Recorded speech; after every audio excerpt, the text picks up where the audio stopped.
What's up, guys?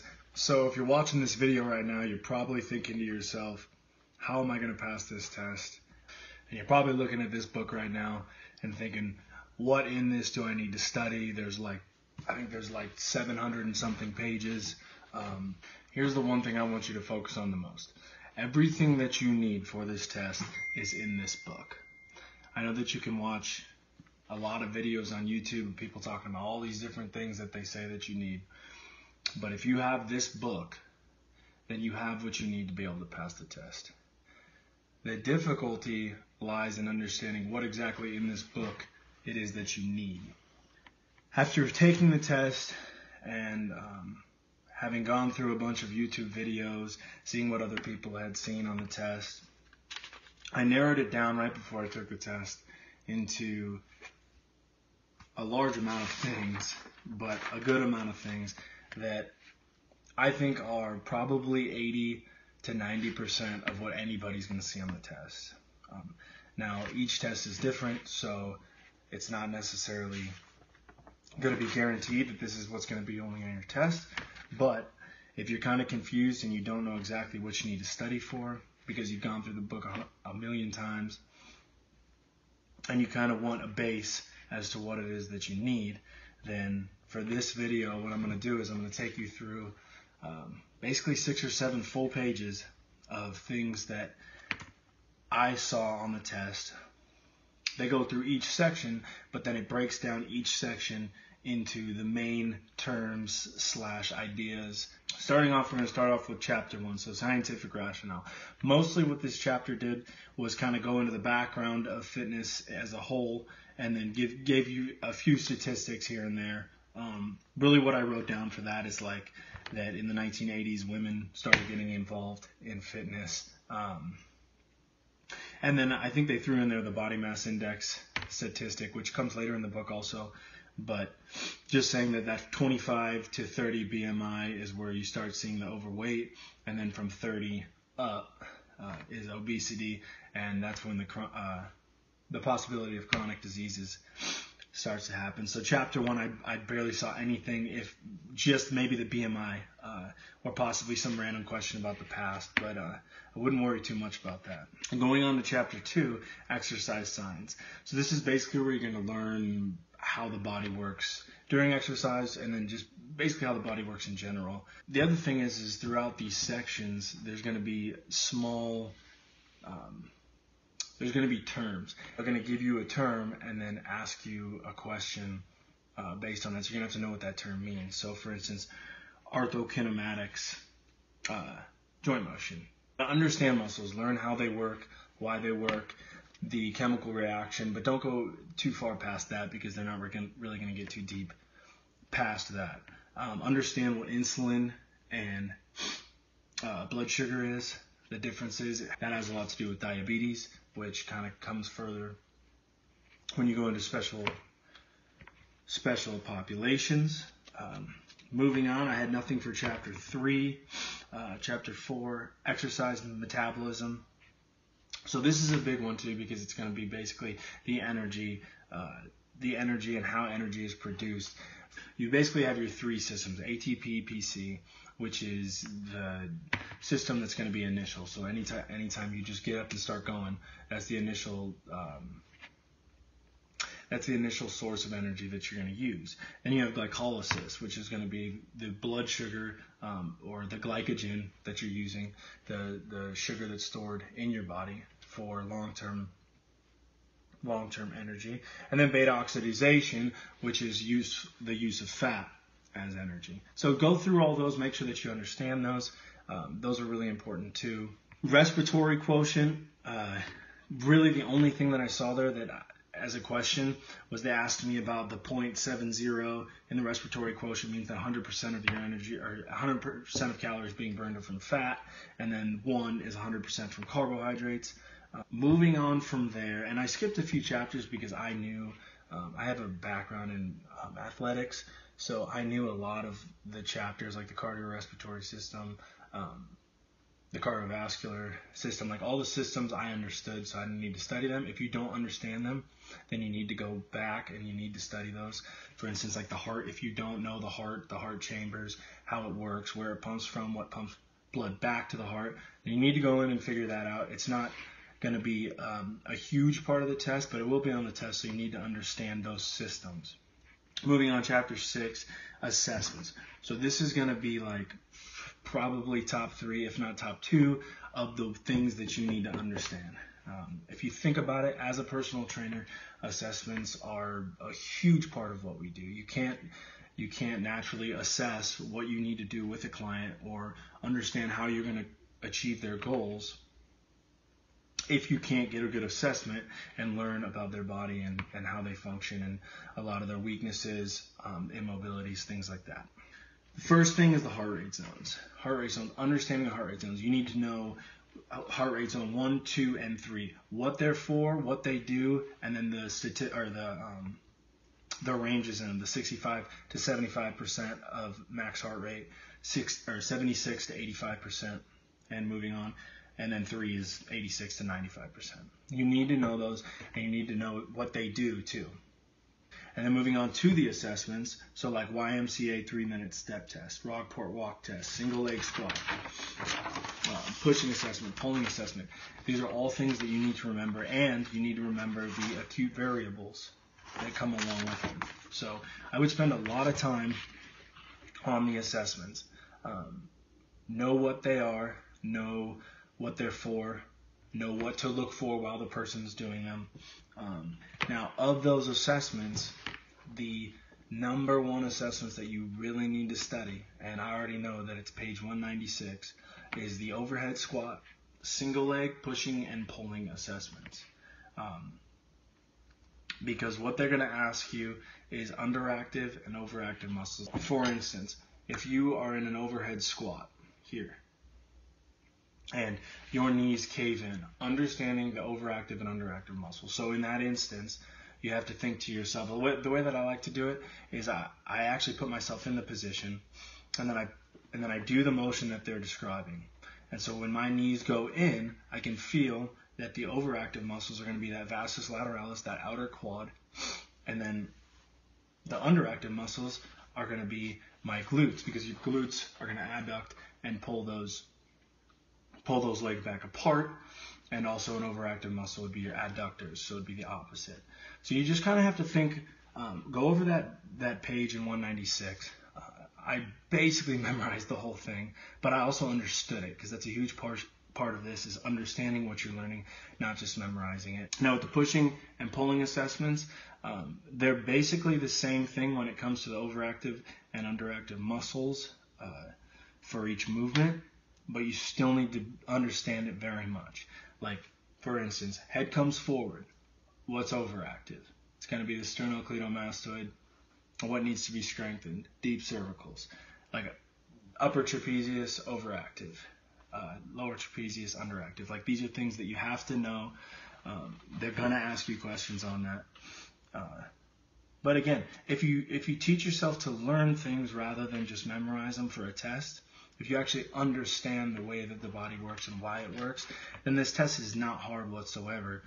Moving on to chapter 7, flexibility. This was another huge one, because when it comes to the OPT model, you're going to need to understand flexibility and the flexibility, the types of flexibility that you're using in each stage of the OPT model. So, and then some simple terms that you need to know for sure are relative flexibility, altered reciprocal inhibition, understanding what those are and why those do what they do, rather than just memorizing the definition. Again, learning things and understanding them is way more important when it comes to this test than it is just memorizing definitions. And then again, remembering the phases, what comes into, like for instance, phase 1 is corrective flexibility. So that's going to be your stability phase, and you're going to be correcting people's posture. And then 2 through 4 is going to be your active flexibility, and then 5 is dynamic. And again, this is an entire page that I had dedicated to that overhead squat assessment, going back to it. So you can see how much information is on it, but you can also tell how important it is to learn. So once you've figured out how the body works, once you've figured out the assessments that you need to have for each client. Once you've figured out the flexibility that's involved before any type of training is done, as far as warm-up goes, then you come to the OPT model. So the OPT model is like the base of this book. Like everything that you learn throughout the book goes back to the OPT model, and you use it in your structure of your plan for each client. So acute variables sounds crazy, but in reality, all it is you remembering and understanding and memorizing exactly how many reps, how many sets, the intensity, the tempo, and the rest of each stage and phase of the OPT model. Here, I'll give you an example. So for phase 1, stabilization phase. Okay, so this is the lowest phase of the OPT model. It goes stabilization, strength endurance, hypertrophy, maximal strength, and power. Okay, so those are going to be the 5 stages. Within each stage, you have your rep ranges, your set ranges, your rest ranges, all those things. And this is very important because they might not specifically ask you in phase 1 what are the rep ranges. What they're going to ask is, you have so-and-so as a client who's in the stabilization phase of the OPT model. What would be a proper rep range for a pushing, blah, blah, blah, blah, blah. And so in order to effectively answer that question, you need to know the rep ranges for that certain phase. So phase 1 stabilization reps, 12 to 20, sets 1 to 3, rest time 0 to 90 seconds, intensity 50 to 70% of your max reps, and tempo 4 to 1. So if you've seen those tempo things, they look kind of confusing, but they're not. Just remember that it goes eccentric and then that isometric hold, and then coming back up in that concentric motion. So 4 2 1 would mean a 4-second eccentric, a 2-second isometric hold, and then a 1-second concentric. So again, go through that. I would say that the test is a large portion of the test is going to be your acute variables, understanding those, understanding flexibility, and then understanding assessments. Okay. Apart from that, most of it's going to be definitions or understanding terms, key terms, synergistic dominance, reciprocal inhibition, things like that. So you should want to learn this stuff because I can say personally that prior to having the certification, I knew a lot about athletics, I knew a lot about fitness, and I was confident that I could train people. But after taking this test and learning a lot about NASM, I learned so much more about the body than I thought I knew. Go through the acute variables, go through the flexibility, go through the fitness assessments, understand all of that. And I think just with that, you're probably going to be okay. Limitations. This is another big one. They don't ask too many questions on this, but they will ask you questions on this, guaranteed. So limitations is going to be like special populations. It's going to be like seniors, women who are pregnant, youth, things like that. People who have chronic diseases. Really, the only questions that I saw were on women that were pregnant and on seniors. That doesn't mean only study those, but that's the only those are the only questions that I saw. And in looking at videos prior to taking the test, other people had said those were the only special populations that they saw. Once again, do not take my word on that. You need to study everything, and you should understand everything. And that goes into everything from hypertension. Like, for instance, I just started training a woman who has hypertension. So I'm very thankful that I learned all I did about hypertension, because there's a lot of things that you need to know about it. And there's a lot of adjustments that you need to make prior to training someone with hypertension. Hypertension, osteoarthritis, rheumatoid arthritis, pregnancy again. Go through those, understand them, understand the limitations, understand what you can and cannot do with special populations, and you'll have no problem with that. Nutrition. So nutrition, I don't think I saw any questions on the test about nutrition, but I have heard that people do get some questions about it. They're not going to ask you anything super scientific. I think mostly what they're going to ask you is simple questions like they have that calorie thing where the big C on a calorie, it actually means a kilocalorie, which is 1,000 calories. Resting metabolic rate, thermic effective food, basically just the definitions that they put in there, and then like daily intakes. So daily intake of water. So for that, it would be 13 cups or 3 liters for a male, or 9 cups and 2.2 liters for a woman, something along those lines. But make sure that you understand that. That is correct, by the way. I gave you the right statistic. And then fat, carb, and protein. How many calories are in one unit? So for carbs and protein, it's 4, and then for fat, it's 9. Just know that. Supplementation, I would not spend a lot of time on this. Read it, understand it, so that if any questions do come up, you'll get it, but don't spend too much time on this. I would suggest learning a lot about the ergogenic aids, because those are things that 95% of the fitness population uses nowadays. Those are things like creatine, caffeine, things that are most supplements that people are using, like pre-workout. Protein. A lot of the protein shakes have a lot of these things in them, so understand what they are and what they're for, so that you can properly give your clients good advice on things like that. We've gotten through understanding how the body works. Now the client walks in, you give them their assessment, right? You understand what their problems are, what you need, through the assessment. Learning the flexibility, learning the OPT model, how to structure it properly, what phase of the OPT model they belong in. Cardiovascular wise, what heart rate zone they're required to be in, the 1, 2, or 3. You get past that. Now you look at the acute variables of the OPT model. Remember those. Okay, then you get into the special populations. Remember those special populations for people who you're going to set a program up for. Understanding what they cannot do, their limitations, things like that. Nutrition, supplementation, a little bit on that. Understand it, review it.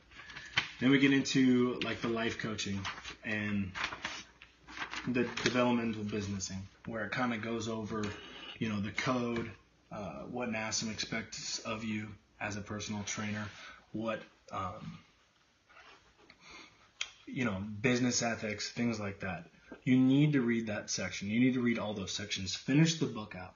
Understand it all, because even though most of it on the practice tests, if you have them, or most of it just in general, seems pretty self-explanatory, there are going to be questions that relate directly back to key terms throughout that last section. There's not going to be a ton, but what I've noticed in the practice tests, because I had, I think, 3 practice tests, and then in the final, was that they went back and probably asked 3 to 4 questions at the end about how to properly train it, the ethics behind it, when people ask for advice, what type of advice you're allowed to give, how to set goals, things like that. One thing to remember that's super important is anytime that there's an answer that says refer them to a doctor, that's 99% of the time going to be the answer. One thing that I noticed that NASM really pushes, and it might be just because they're trying to cover their asses, or or just because it's the right thing to do, but one of the biggest things was that when a person asks you something that is out of your scope, so something that you are not certified to do, the answer is going to be refer them to a registered dietitian, or refer them to their physician, or refer them to someone else who is qualified to assess that question when you are not qualified to. Other than that, I would not stress too much about the test. The number one thing you need to do is relax, understand what it is that you need to study, and go back through the test, or go back through the book, and understand the things. The biggest thing I want to push here is understanding what you're studying rather than trying to memorize it. If you want to be an effective personal trainer, and you want to be somebody who people come to for help, and they want to have an effective workout and workout plan, then you need to understand how the body works, how to set up a proper program, how to attract people in the proper way, how to deal with people in the proper way. This is a people business, so it's a big deal. So go back through, learn about the body, understand the body. That's your first step. Number 2, understand the assessments. Understand what it is that you have to do when a person comes in. You need to have them, the first thing you need to have them do is go through a health questionnaire. Go through everything, see if they're fit to work out. Once they're fit to work out, put them through an assessment. Understand all the assessments that NASM has provided. After that, learn the OPT model. Learn the acute variables, learn everything about it, how many reps, how many sets, what the rest time is, the flexibility, when to use the flexibility throughout the phases. Once you get through that, understand what types of limitations certain people are going to have. Women that are pregnant, the senior population, people with chronic diseases. Learn your basic nutrition, learn your supplementation, and then go past that and then learn your business development. It's basically the entire book. So when you really look at what I'm telling you to study, it's the entire book, but it's breaking it down into a more simple fashion of learning it, rather than trying to read the entire thing and trying to pick apart all these things that you don't understand what you need here and there. Apart from that, don't stress too much. If you're passing the practice tests, then you're on the right track, and you're probably going to do all right anyways.